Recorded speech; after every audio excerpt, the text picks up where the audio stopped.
Again, good morning, you guys. Thank you so much for joining me today for a community museum. Of course, I'm your presenter, Cara. It is a privilege to be on this team. But before we get into the presentation, there are a few people I would like to thank for making this program possible. Of course, the Stuttgart Public Library. Several days I would work half day at front desk, then go straight there. Of course, the Amici Club, not only for spearheading the museum, but there were times even Miss Clara Timmerman, a member of the club, was going through folders with me for research. And last but certainly not least are my fellow teammates up here at the museum. Miss Farah, thank you for hiring me, for one, but also thank you for helping guide this program. And of course, without Miss Susie and Miss Barbara, I think I would still be a confused mess, wondering exactly who is in a picture and everything. So without them, this would still have just been an idea. Now, I do want to take a moment to say, I realize the title, A Community Museum, is a little redundant. Every museum serves a community, but what stood out to me as I started this research was just how strong the community around this museum was. When Miss Biddy Burkett, our founder, announced Amici Club's plan to build a museum, she said the only way this project would get done is with total community commitment. And with everything they accomplished in such a short amount of time, it proved to me that part of this museum's foundation is the community. So with that being said, should we get started? Yeah. Perfect. We're gonna start off today by joining the Amici Club in 1965. The Amici Club is a federated women's organization, and their motto is the enrichment of life, the better to serve. So they choose community service projects that would better people's lives. And we see as early as May 1965, their programs are beginning to take a historical preservation focus. So much so that by 1968, when Miss Benny approaches the group with her idea of starting a museum, everyone is on board. Now, I do keep saying Miss Benny Burkett.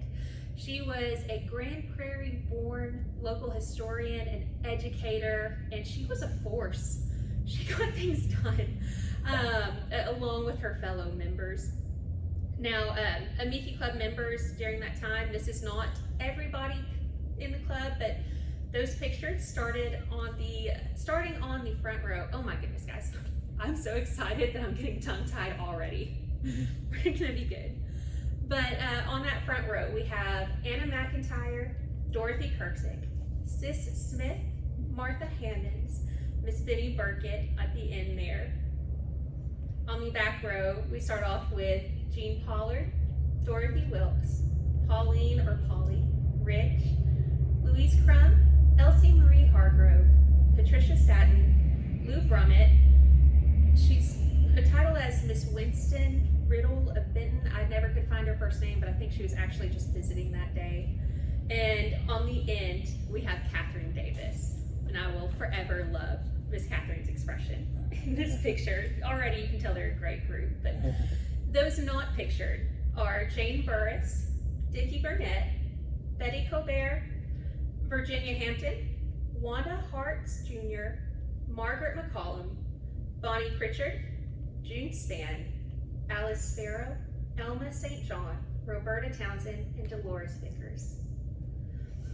So again, by the time 1968 rolls around, everybody is on board with starting a museum. But almost as if it's too good to be coincidence, they aren't the only individuals thinking that way. I'd like to introduce Mr. A.J. or Jack Crum. Oh, yeah. Mr. Museum. Yes!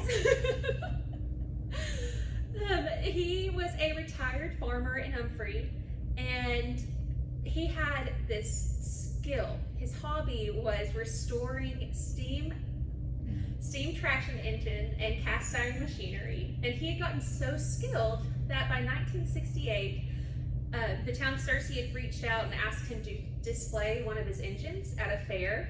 And while there, he sees his first, as he calls it, agricultural museum. We think it's probably Pioneer Village in Searcy, as they had started that year. But This awakened his desire to make sure his machinery was preserved so that, in his words, children in the future could feel the thrill that he felt. So, we don't know exactly how he and Amiki started working together. I do know he and Miss Benny were friends, and so she would write about how they would get together and talk about the good old days on the prairie and how much had changed. But suffice to say, Miss Benny writes about the moment, saying, his dream of a museum to house his engines and other early prairie farm equipment fit in perfectly with the Amiki Club's desire to preserve the heritage of the early Grand Prairie farmers.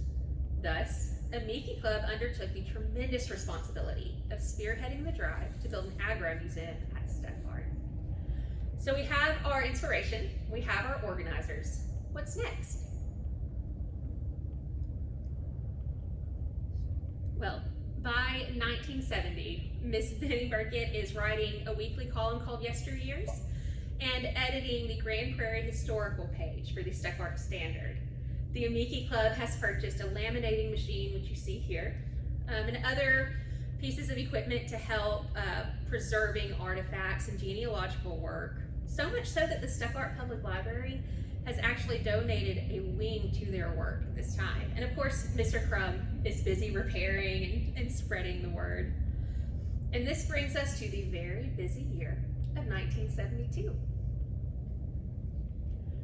In January of that year, Amiki Club invites local businessmen and farmers and county quorum court officials to a meeting where Miss Benny outlines the vision they have for the museum. First of all, they want it to be the Arkansas County Agricultural Museum, and they want it dedicated to the prairie pioneers and how they lived, worked, and played.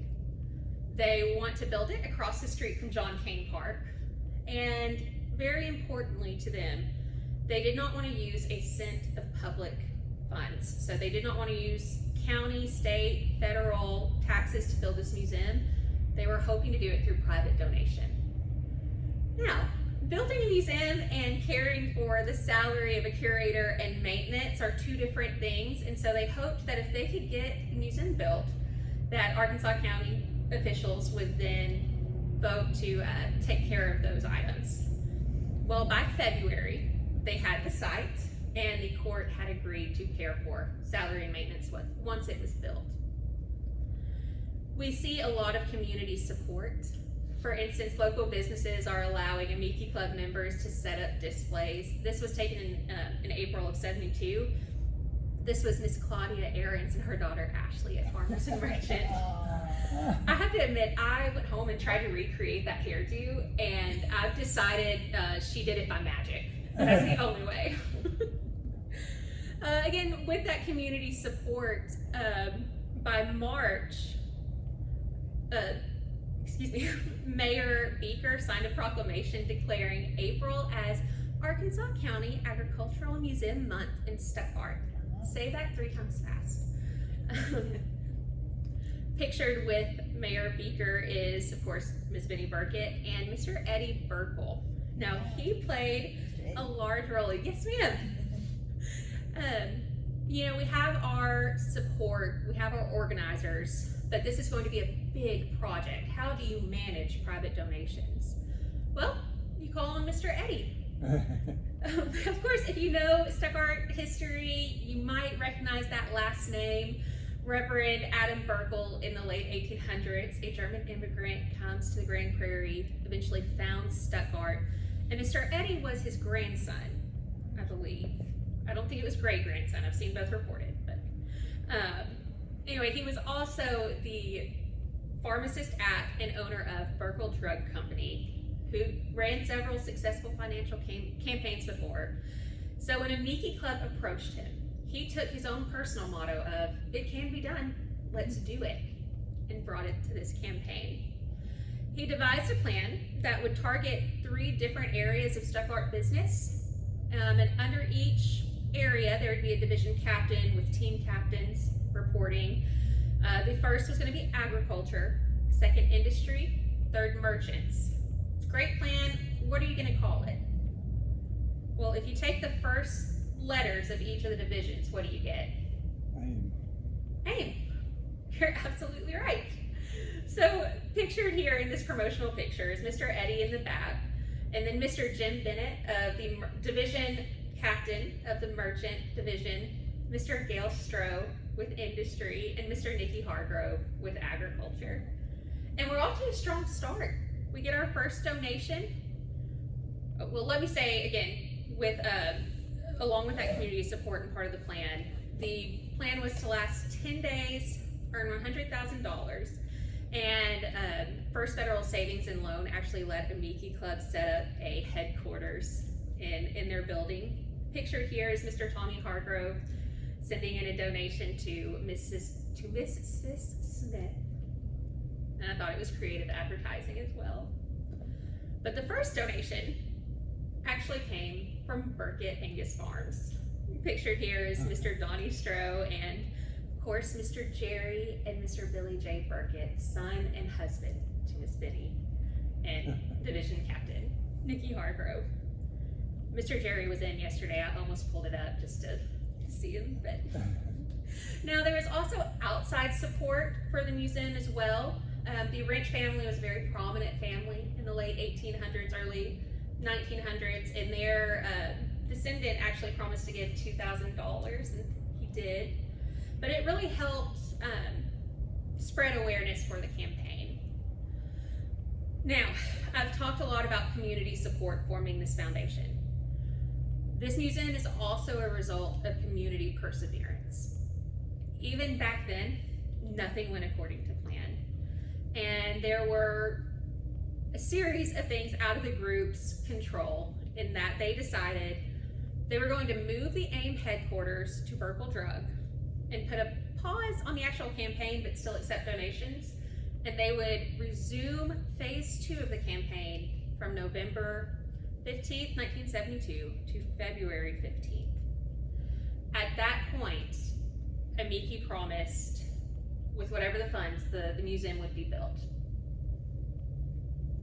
Well, of course, that brings us to the end of the campaign. And again, that was a very hard year for everyone, but the community support and perseverance for this museum astounded me, because by the end of the campaign, 35 clubs had given money, 30 clubs and businesses had donated material and services, and almost 2,500 individuals and firms had given money. Wow. I agree. Yes, that was after a very, very hard harvest with multiple weather-related issues. Again, I could spend forever talking about it, but suffice to say, that community commitment came through both in support and perseverance.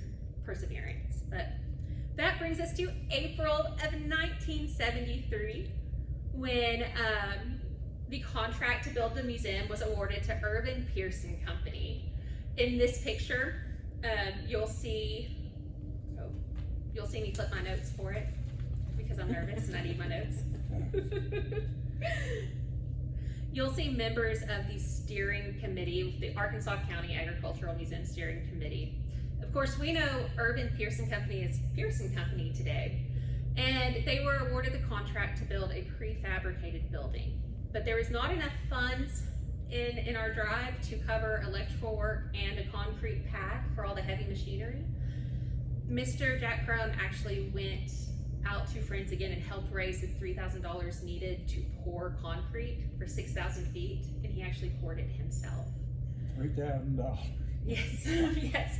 It's kind of, the whole West Rim. Yeah. Yes. But really, after I read that and I walked through, especially with school groups, I was talking to Miss Farah, every time I walk through and see his work and know that he did it because he wanted those students to feel the thrill that he did, I just walk through and say, "Yes, sir, Mr. Jack."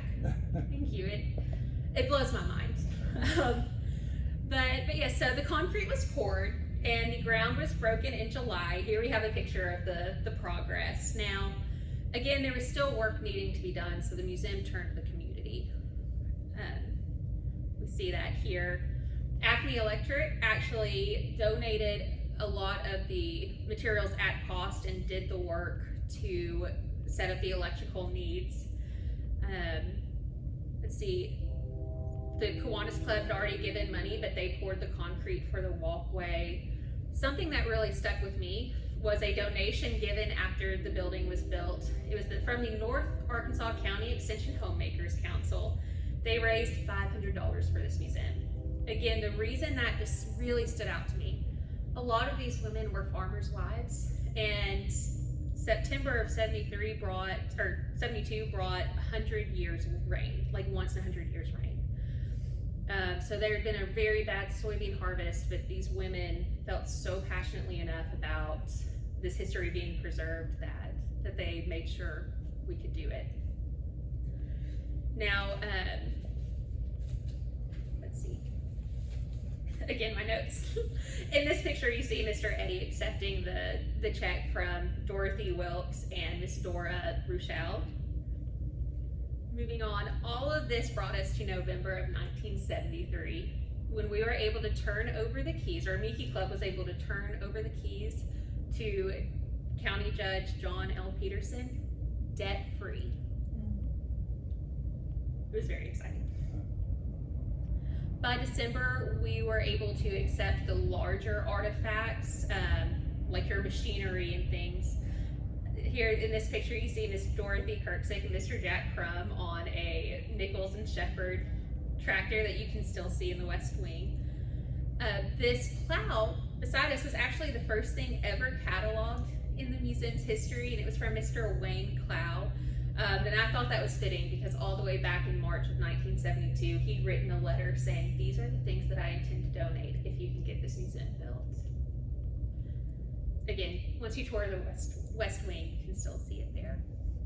But this brings us to the joyous year of 1974. Of course, with the county taking over, we were able to hire a curator. That was Miss Helen Boyd is hired. I see some happy faces. I think she was a wonderful, wonderful woman. Yep. Of course, a Colorado native. She had moved to the Grand Prairie and grown so passionate of it. She was the perfect fit, and she actually was our curator for the next 25 years. This picture was taken on her first day of work. Mm-hmm. By February, Mr. Bud McCullum, president of the Grand Prairie chapter of the Arkansas Wildlife Federation, is beginning to look for taxidermy specimens for us to display. We start accepting other artifacts to put in, and we're starting to look for buildings that were original to Stuttgart, like a schoolhouse or a prairie house that we may have on the grounds now. Here we have the display cases being built. In the upper corner, you'll see Mr. Bernie McClurkin. He was with the U of A archaeology department. He actually helped find a lot of the effigy pots and artifacts that we have now, and you can still see the displays that they're working on today. Now, as joyous as 1974 was, there were still moments that the community mourned together. In May of 1974, Mr. Jack passed, followed in June by Judge John L. Peterson. Both were instrumental from the beginning. And it made our celebrations bittersweet, but they were absolutely still there in spirit. And I think, for me personally, reading the history, it made me cherish this moment even more. But it does bring us to September 8th of 1974. We have our grand opening. And so this museum has been supported by the community. It is the result of community perseverance. It is only right that it opens as a community celebration. Now you can see in the upper corner of our invitation, it was part of the American Revolution bicentennial. Yes. Yes! We were the first one in the country. Are you serious?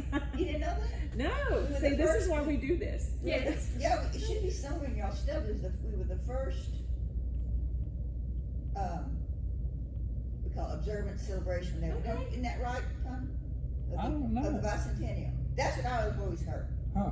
That's I'll have great. to look. It would not surprise me because we were a couple years before. I know that other demonstrations were being organized. Senator Warren was here. Yes, and that was a huge deal. If you on the video did not hear, Senator John W. Warner was here, and he was the chairman of the National Yeah. American Bicentennial That's what he Revolution. said. We were first. That's right. I mean, it's fact. No. But another big reason it was huge that he was here, he had said he was only going to come to Arkansas once. And when he heard about how our museum was founded, he said, that's the one. I will go to that one. And so it was exciting to have him here. Again, maybe I'm biased, but I think he chose a great celebration to attend. Pictured alongside him, this other picture is the moment they are making opening remarks, and Jean Pollard, the president of Amiki at that point, surprises Miss Benny with a plaque of special awareness for her efforts. Now, part of the festivities, of course, that American pride and the bicentennial celebrations, the local Boy and Girl Scouts led the Pledge of Allegiance, and here we have a group of the Company C of the National Guard. We're going to raise the flag, but this was taken a couple of days before. Pictured raising the flagpole is First Sergeant Pete Morris, Second Sergeant William Case, Sergeant Eugene Duke, Sergeant Bill Jackson, Sergeant Danny Abels. Now, I recognize a few of the names, so I was very excited to see this picture.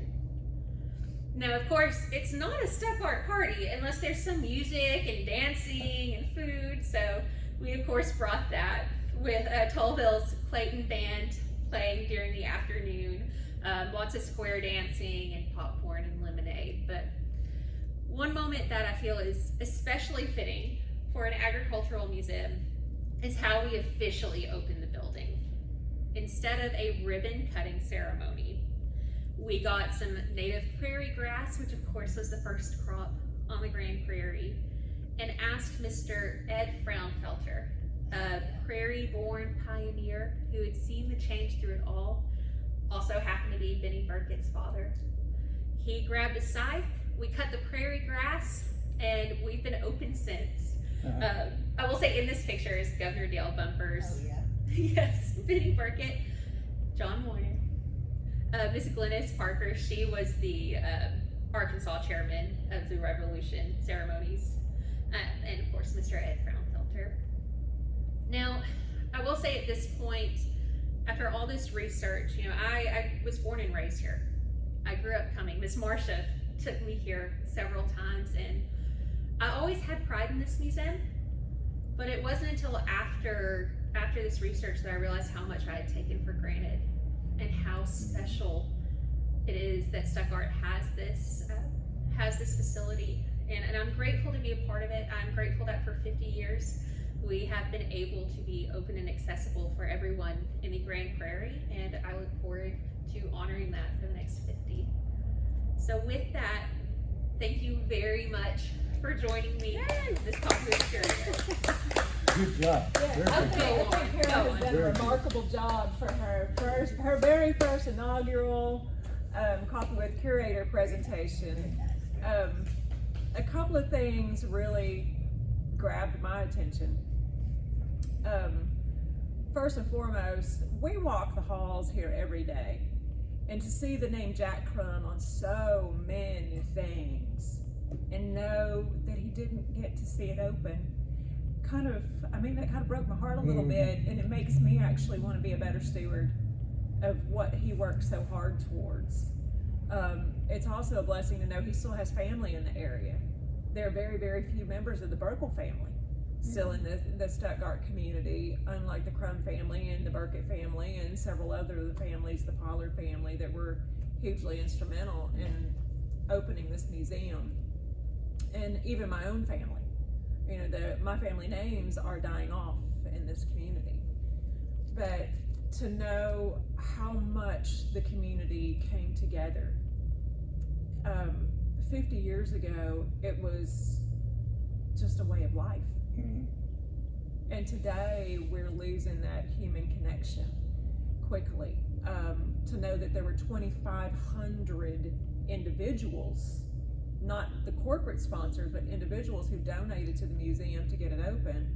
And this year we've had 92 total entities donate to the donor club. So, I mean, it's a massive reduction in the level of support that this community even recognizes. On the flip side, I'm also encouraged because there's so many good things to give your time and your money to in this community. This is a generous community. And when I look at things that are going on now, the support right now going on for the band, high school band has come back from next to nobody. They're back up to almost 100. Really? And they're going to state championships, and they're raising $25,000 to cover their travel and their expenses. And the community has come together to support them. I love that. I love Endure the Dirt. I love the love and support that this community shows to people going through illness, and to our schools and to our kids. And so that part really, it touches me. But we're facing the next 50 years of this museum. We've had 50 years more of history that Cara and Susie and I are responsible for managing, stewarding, preserving.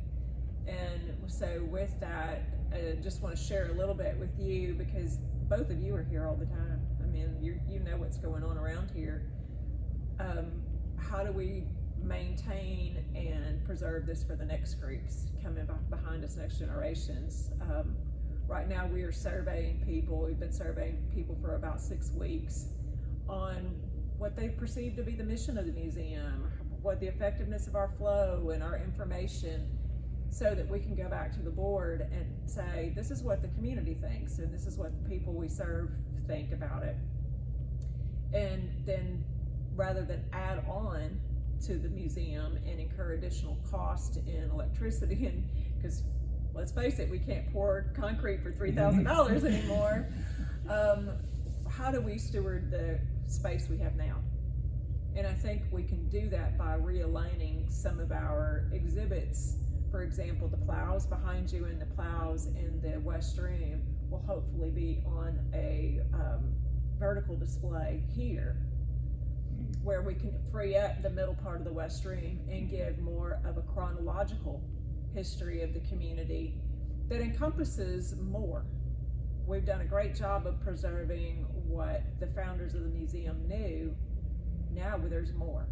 Do you still get many donations of machinery and We can't take any. that kind of thing? We are literally out of space with the way it is. We've had an offer for a couple of large pieces of equipment, but the reality is, to one in particular, it would cost us $30,000 to pour concrete to accept that donation. Wow. And we're a nonprofit. I mean, we can only spend what we take in every year, so I can't, if I don't have a $30,000 donation that comes with that float, then I can't take it. Fortunately, I have a board behind me that, you know, helps us with fundraising and things like that. But, you know, it's really, in listening to what our guests tell us, especially the people from out of town. For example, today we've got a Harvest Host guest with us, and they're from the Boston area. But people will come through and they'll share, oh, I love that you tell so many people stories, that you can see and touch the artifacts, you know, so to speak. But like, there's not a lot of displays where you have to stand and read. Yeah. And people love that we're unique in that. We can do a better job of telling what those things are and how they're used and who they were used by. But I think the awareness of the culture that created this community is starting to build.